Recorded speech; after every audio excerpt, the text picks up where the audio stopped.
So welcome back to the new episode of the Backholder Pod. So as suggested in the previous episode, we are trying out a new segment where we'll try to break down individual topics into separate videos.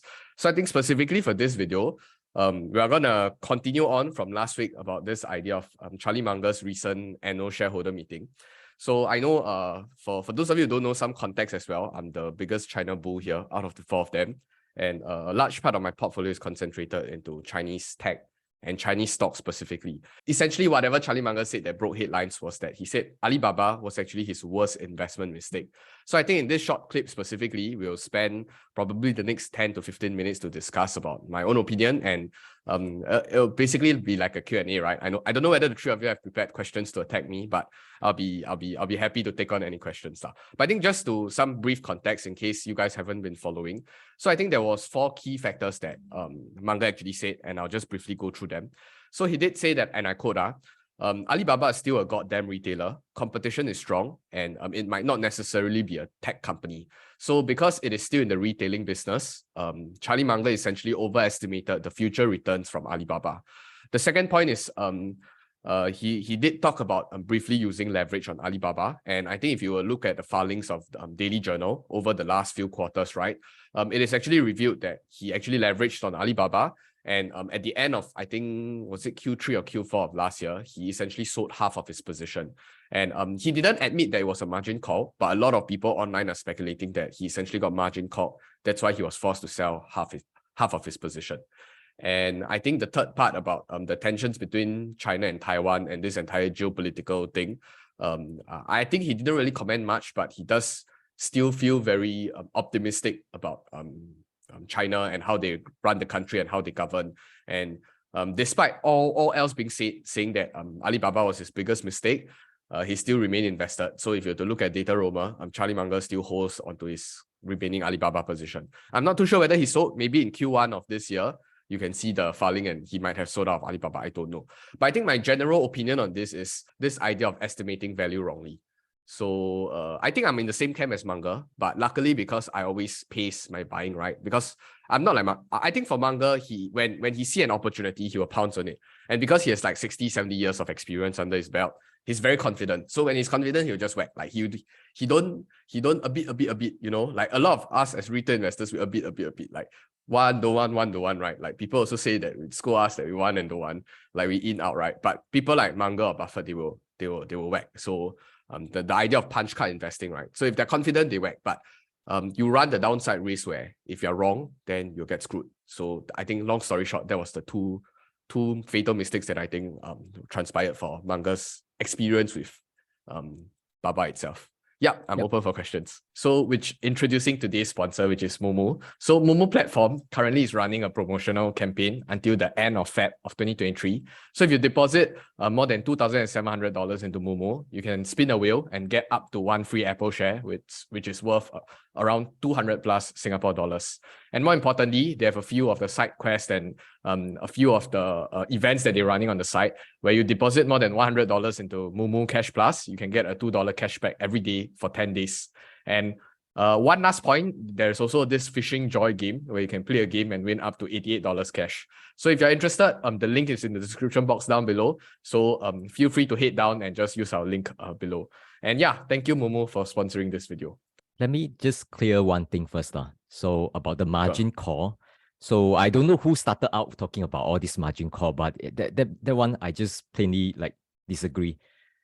Margin call is a very specific term to say that you, in your brokerage account, you go and buy something with leverage or you basically borrow money from the brokers, and then when it hits certain level, they just force you to sell, right? So this one, it can happen to any one of us as long as you turn on the margin and then it hits certain level, you got margin call. But in Buffett's case, in Munger's case, I don't think that's the case. I don't think that with the assets that Daily Journal has, it is to the extent that he will get margin call because there's so much assets in the balance sheet and so on. And it's very different comparing a company versus an individual. If it is margin call, it will be a forced selling. I don't think he's facing that. But I think when he said the thing that he done wrong is he bought in too much, like FOMO into it, and then bought it with leverage. He admit that as an error. But the margin call, I need to clear that is not a margin call. That's why I say I didn't say that he definitely got margin call. I mean, it's speculated, but I personally also don't agree. No. But I don't think he FOMO'd into Alibaba though. I think my FOMO is that he actually have a much higher expectations on Alibaba because he saw it as a internet companies, and then he bought into it. Even he don't have the cash, so he borrowed, right? So leverage is true. It's just that the so-called margin call, I don't think that's the case. I think that he really look at his positions and then think through it, and then he kind of like lower down his expectation, and he don't think that he wants such a big stake in Alibaba. That's why he like reduce his positions. So it's like intentionally reduced and not forced close by the brokers. So I want to distinguish that now. So to me, it's not, I don't think it is a margin call. Actually, I want to like ask Eric, because I remember Eric mentioned that you also invested in Alibaba before, right? So what's your comment on Munger's expectation, Munger's comment? Like do you agree with his assessment? I sold a put on Alibaba. So not the share positions now. Did I buy the share? I can't remember. It was like 2020, and then Alibaba crashed from 300 plus to 200, and I was like, yeah, no brainer lah. Alibaba 200 whack only. I sell the call. I sell the put. I sell at like 160. Then I say, wow, cannot be, drop another $40, right? Crazy. Then after it drop all the way to 130. Then I said, okay, never mind, I can roll. I roll it down the hill. Roll until about 130, right? And then it crashed all the way to $70, right? Still not yet bottom, eh? And then I got assigned I got assigned the stock. So I had to buy it at $130 when it was 70, trading 70. Then I basically just sold away the stock. So So you take the loss now? Yeah, I took the loss because at $70, it still looks like it's not stopping. It's still like, let's roll down the hill even more. And there was one time Chicken say, this is dumb lah, this is stupid. Yeah. Buy already. This one not financial advice, but buy. And I'm like, don't dare already. You know, the funny thing is always like you can almost tell when it's the bottom when people start capitulating. So Eric capitulated. So at around, when was it, the Chinese the Xi Jinping, he was extending his third thing, right? You can sort of feel there's like the worst is over already. Like when I look at news, I can sort of predict. No, I can't predict that. I can sort of tell where are the bad news coming in. Are there any more bad news coming in? Are there any more good news? So at that time, right, I can't see any more bad news coming in. But definitely it's a hindsight bias thing. It's hindsight bias because at the time when it was dropping like to about 200, right? When it reached like 150, we were like, this is nuts, yeah. This is nuts. It still can fall until, was it like $50 or $60? Like I think below 100 already people start. Around 60 lah, 60 right? Plus I think. Yeah, below 100 people already like, this is nuts and this is crazy. Yeah. It cannot be, but it will just go beyond all your expectation. And then by the time it hit 50, 60, nobody has the bullets already. Like, wow, I already thought it was crazy. Disagree. I think Chicken still has bullets, and he fired the bullets. I want to ask Chicken, after listening to this part of coming from Munger, right? Do you like, how's your feel? Like, are you disappointed by what he commented? As in, I actually agree. So it's the same though. I think for people that added early, like people like myself as well, I think we added at 200, near 200. So I don't think anybody actually bought all-time highs. Those people that bought at all-time highs, right, was really, I don't like to use the word, but it was really kind of borderline speculating, because that was when the end IPO thing, wow, everybody gonna say this unicorn gonna increase so much value, accrue so much shareholder interest. That's when you will go and chase at 300. But I think, personally, for me, I also don't like to buy stocks at like all-time highs. So when you first look at Alibaba, like at 200, 220, 240, it's down like, how much is it down? At least 20 to 30% from its all-time high, because it was at 300 mark. Then you assess the business, and my perspective then was, I also look at it as an internet company. I mean, think about it. I mean, for people that actually know a little bit about China and know a bit about all these tech companies, right? Like WeChat, Alipay, Alibaba, the Taobao, the Tmall, right? Those are basically just the bread and butter of China. Like, you'll go to any Chinese people, you open their phone, right? Confirm have the two apps. It's either Alipay, WeChat, and Taobao and whatever. So if you have that perspective in mind, you'll think that, oh, confirm cannot be disrupted. I mean, that's a very layman discussion. Now, let's not go into what all the different business segments, all the stuff that Alibaba and Tencent has. But that was the initial impression. And then when you do more research, you see that, oh, they're driving so much revenue and stuff. But then I think over the last 2 years, right, you can really see that it's the numbers don't lie. And I think even though the numbers are backward looking, it paints you a more pragmatic picture, especially when the environment is bad. So which is why I think the other time I offered my opinion, right, about the US tech companies and stuff. The real test comes in 2023, not in 2022. Everybody say what, recession coming. You haven't seen yet the numbers because numbers are backward looking. So when the environment is bad and you still dare to buy, then I think that's when you can start shoring up things for cheap. Not when things are looking good. Wow, year on year comp, 2020, 2021, all the companies boom like nobody's business, 20-30% easy. I think that's not when you want to buy stocks. So that's why I've been always allocating out, because when I look at US, but sorry, back to the comment on Munger, right? How was I feeling, right? There was some sort of resonance, I think when we buying, I mean, in hindsight, of course, we paid quite a lot more. Like, we paid a much bigger premium.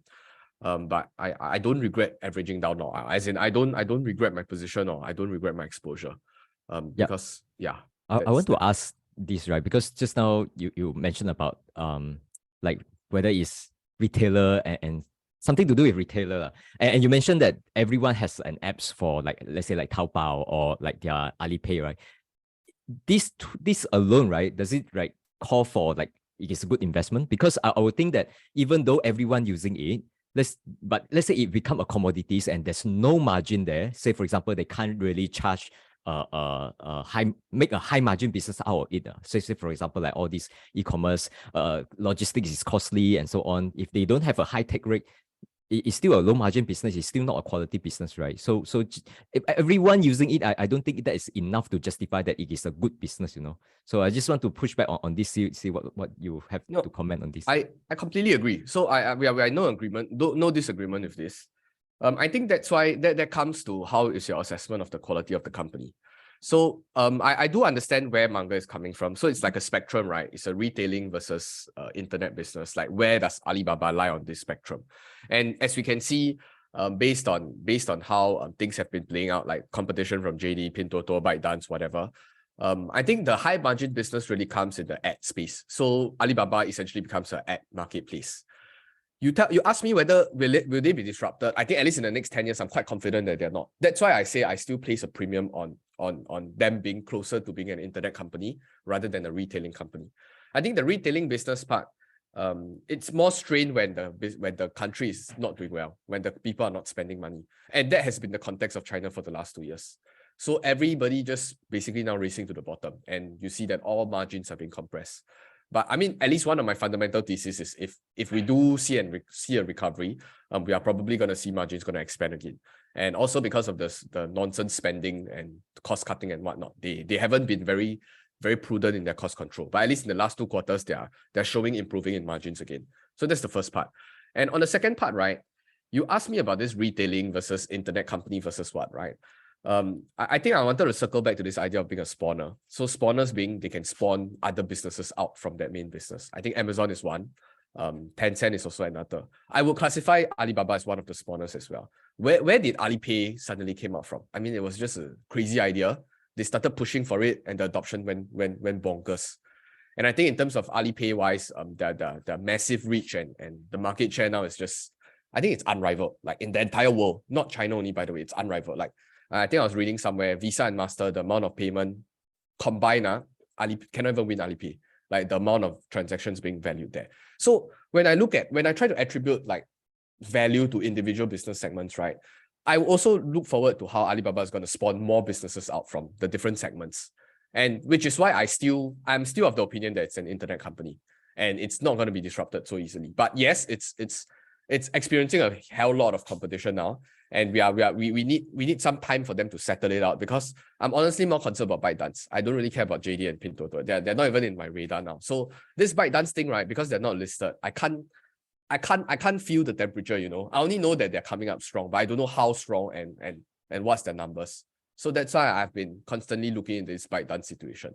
But that's my opinion on the internet companies, the state of internet companies in China now. Yeah, that's about it. I don't have much opinion on Alibaba. Like, I think like you all say, this Alibaba right now is still a staple. I mean, a main company in China. There's no way Alibaba will disappear overnight. Probably Munger said this was because he overpaid for it. Like if he bought it at $1, he would definitely not say this kind of stupid thing. So I guess Alibaba, I can only see Alibaba continue growing for now. Like then as for their biggest competitor, is definitely like people like TikTok. Because that's where the real disruption will be coming from. People selling stuff individually, not on platforms. So I still think that Alibaba is still a good investment. Not financial advice. Yeah, that's my thought. Not financial advice.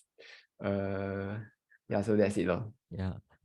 I think we really cannot downplay the competitions coming from like or ByteDance or TikTok. Like the reason, because like what Chicken just mentioned, right? Alibaba, if you just look at their e-commerce, it's not a high margin. The high margin part is really the advertising part. That one has been high margin in the past and has been high margin in the recent years. It's just that this high margin business, they can't grow it to be much bigger than people expected back when the price was trading at 300 plus. So I think that's something that we should pay attention to, because if you just look at the total revenue, you actually can't split, you can't see the split between the two. But what happens is the low margin business has been growing fast, but the high margin business has been more or less stagnant, I would say, or very slow growth. I think this is something to pay attention to.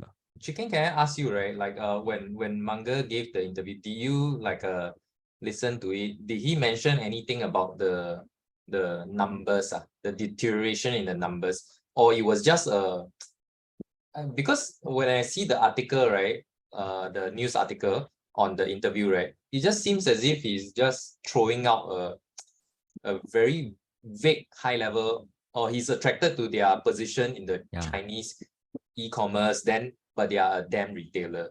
Like what does that? They are known for their FA. They are not known for like just talking in such vague terms. So I'm like, no, I disagree.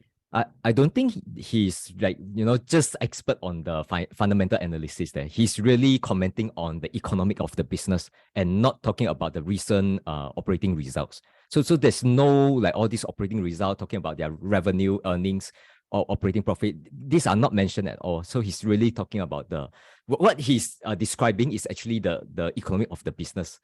And this will stay true for like at least for a couple of years, unless really there's some change in the business now. Yeah. But the economy of the business is like also a so-called a narrative, right? Yeah, it is. It's just that this is his assessment on the company, and there's some change in his assessment. Because if you like what Chicken just mentioned about all this, like can spun off new businesses, can create more like internet companies, high margin and so on. If that part is true, then you can expect that their earnings, their ROC, all this can be high for the next decade, right? So this is the question mark that he somehow like just adjusted down his expectations. At least that's my view. I'm adding it a bit of my own opinion here. I would think that I don't remember Munger being so numbers driven also. Meaning in annual shareholder meeting, he won't pull out a list of numbers and say that, okay, this is the projection forward and stuff. He don't talk about it. So he always talk on abstract levels, like concept wise. What do you think caused his change in his perception of the company? Like numbers, what happened in the last few quarters? Could be numbers. It's numbers. It's numbers that affected his, because it's backward looking. So I think his opinions changed when the pressure came in and you see the margins collapsing and things like that. Which is you cannot run away from numbers, but I'm just saying the narrative was being edited along the way. That's why he had this opinion. Yeah, I think we can draw an example from, let's say, Tesla. say when the price was going up and up and up, then everyone say that the demand is unlimited. So this one, you can say that this is a narrative or story or whatever, or economics or EV is the future and so on. But when the company need to cut the price, and then once we see that the margin compress, the margin drop, right, then that margin will inform you of your assessment of the entire industry, of the company, or on the demand and so on, right? So there's all these like narrative and numbers kind of keep check on each other's. So at least we can draw that as an example. And back to Alibaba, I want to comment on other things. Like I saw there's some video that people say that, oh, Munger changed his view because of the geopolitical situations. So I completely disagree. Yeah, I also completely disagree. The reason is because like whether it's Munger or you can even comment on Berkshire sold out like TSMC and so on, right? If you take geopolitics as like a reasons, right, then it doesn't justify like this. Okay, I'm mixing up like TSMC again, right? So this is like 1 quarter trades, right? So all this geopolitics doesn't change a lot within like 3 months time now. So that's my view. I don't think like all this geopolitics stuff is playing a role here.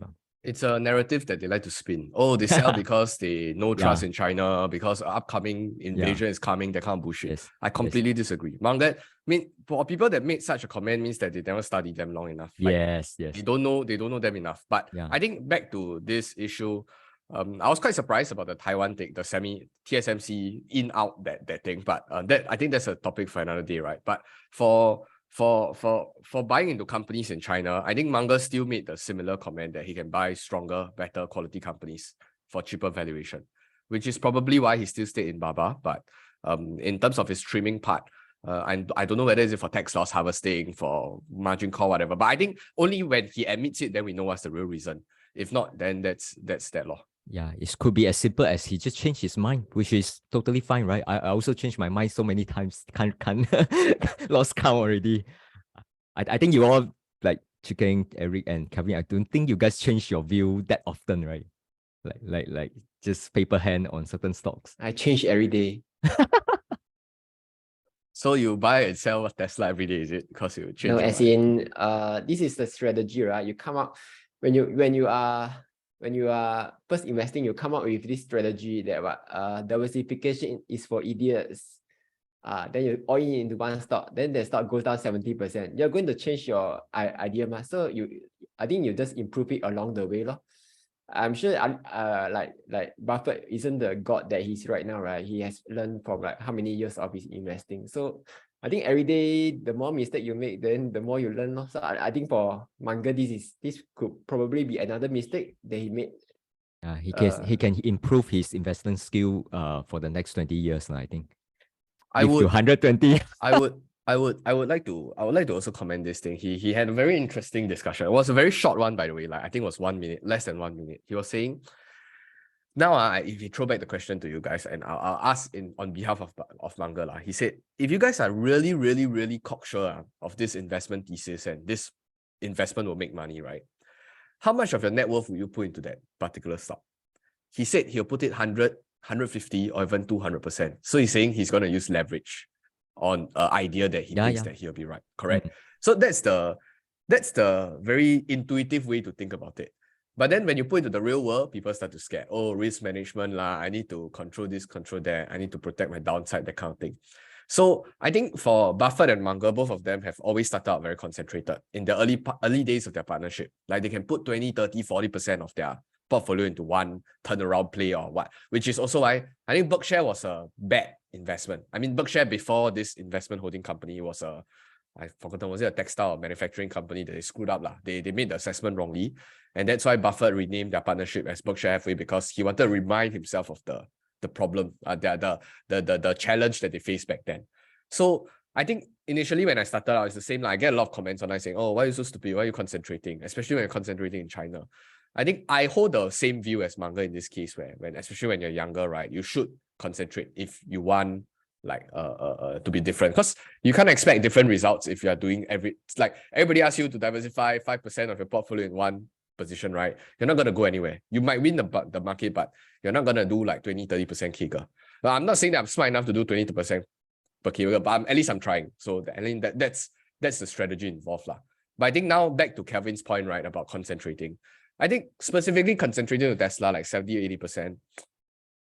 If you know what you're doing, or if you know what's the downside risk, right, I don't necessarily think that it's a bad idea, to be very, very honest. I think Munger is kind of endorsing that as But that's well. the Dunning-Kruger effect. Like, if you are a newbie, right, you think you know everything. Then at what point do you really, really know that you know everything, rather than you think you know everything? When the market humbles you, or when so in this case, if you don't try, right, if you start out always doing 5% or putting all your monies into CPF, right, you will never know whether you're the next Buffett or not. I'm just saying it because if you started out early or you started out just being conservative, right, you'll never know. And you'll die not knowing, just saying, because you will just keep, oh, I know this is a proven track record, I'm going to do this, I'm going to do that. And then I'm just going to follow the strategy. Yeah. And if you don't explore out the interest, you don't try different strategies, right, you'll never know. So that's just my perspective on that. But of course, it's bad, quote unquote, bad financial advice. So I don't advocate for this kind of thing. I'm just sharing a different perspective.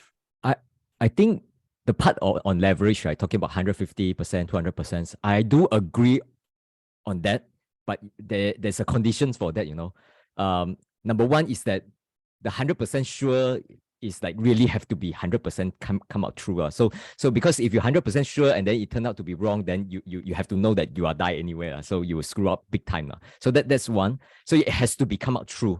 And even so, right, the second condition is that you cannot be margin call. So even if you are true, like say, for example, when you buy Alibaba, it's $200 and then 20 years later, it is like $100,000, right? Say for example, right? But in between, let's say it dropped to like $80 and come back up, right? So even if you have like, it came out true in the end, but then you got margin call and then you still screw up big time. So this, like, how do you like make sure you don't get margin call? Yeah, Chiking, I think just want to quote an example, right? Like when you say diversification versus concentration, right? There are also like VCs that do diversification to the max. They invest in like 100 to 1,000 startups, and then basically all is like 0.1 or 1% kind of capital into them, and then just the probability is that 1% of them will 100x.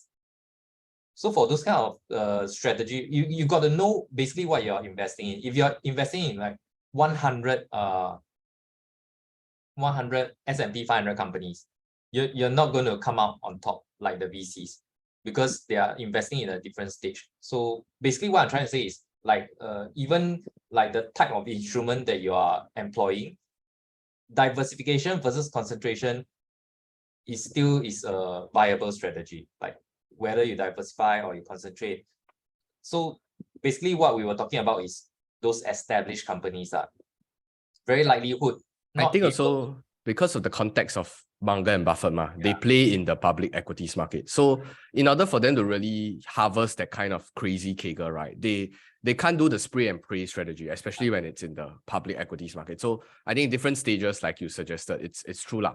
But because if we are talking about like public equity space, it might be, there are only a few winners. Like if you track back, you do back testing, right, even into S&P and what, it's always that few people that carries the whole index.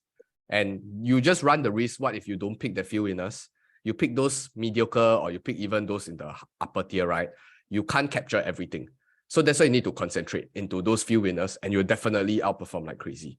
Or another way is the small techs, the small micro caps. But then you run the risk of fraud and all those kind of things. So it's always a very there are a lot of strategies out there. You just need to know what you're comfortable with and use how. Kelvin's strategy is the best. Like you like swipe right 100 times, then sure got one time. Actually, there's a way. The way that Eric mentioned is ETF law. If you want the top 50, then you go for those top 50 ETF law, like what QQQ. QQQ is probably not top 50, but there are those ETF that let you invest only in microcaps. There are this ETF that let you only in the top 50 companies. So there's the strategy. Yeah. Whatever it is, you have to know the field that you're playing in, the strategy that you're using. Yeah, I still remember the leaps thing, right? There was someone like super cocksure of it like 2 years ago.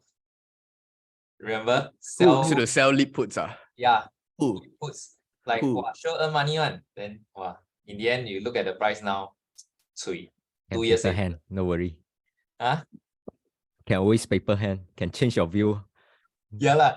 You Need have to follow change the your new view. narrative. But what I'm saying is that the thing that seems so cocksure to you then, say will never go wrong one. Even if we go wrong, what can happen? Like this can happen, no? Just lose a bucket load of money, no? So yeah lah, I'm always very skeptical about the claim that like just because options are you put them very far out, right? Then it really dramatically decreases the risk. Like when you really dramatically decrease the risk, right? I think the flip side is that your upside is also heavily capped on. Yeah, so there's pros and cons. If you want the 保价 one, sure 保价 one after 2 years, then means that your returns are not that fantastic anyway. Yeah, I think that's a great conclusion to this entire discussion about trying to understand strategy and more importantly yourself as well. So hope you guys enjoyed the discussion and we'll see you in the next video. Goodbye.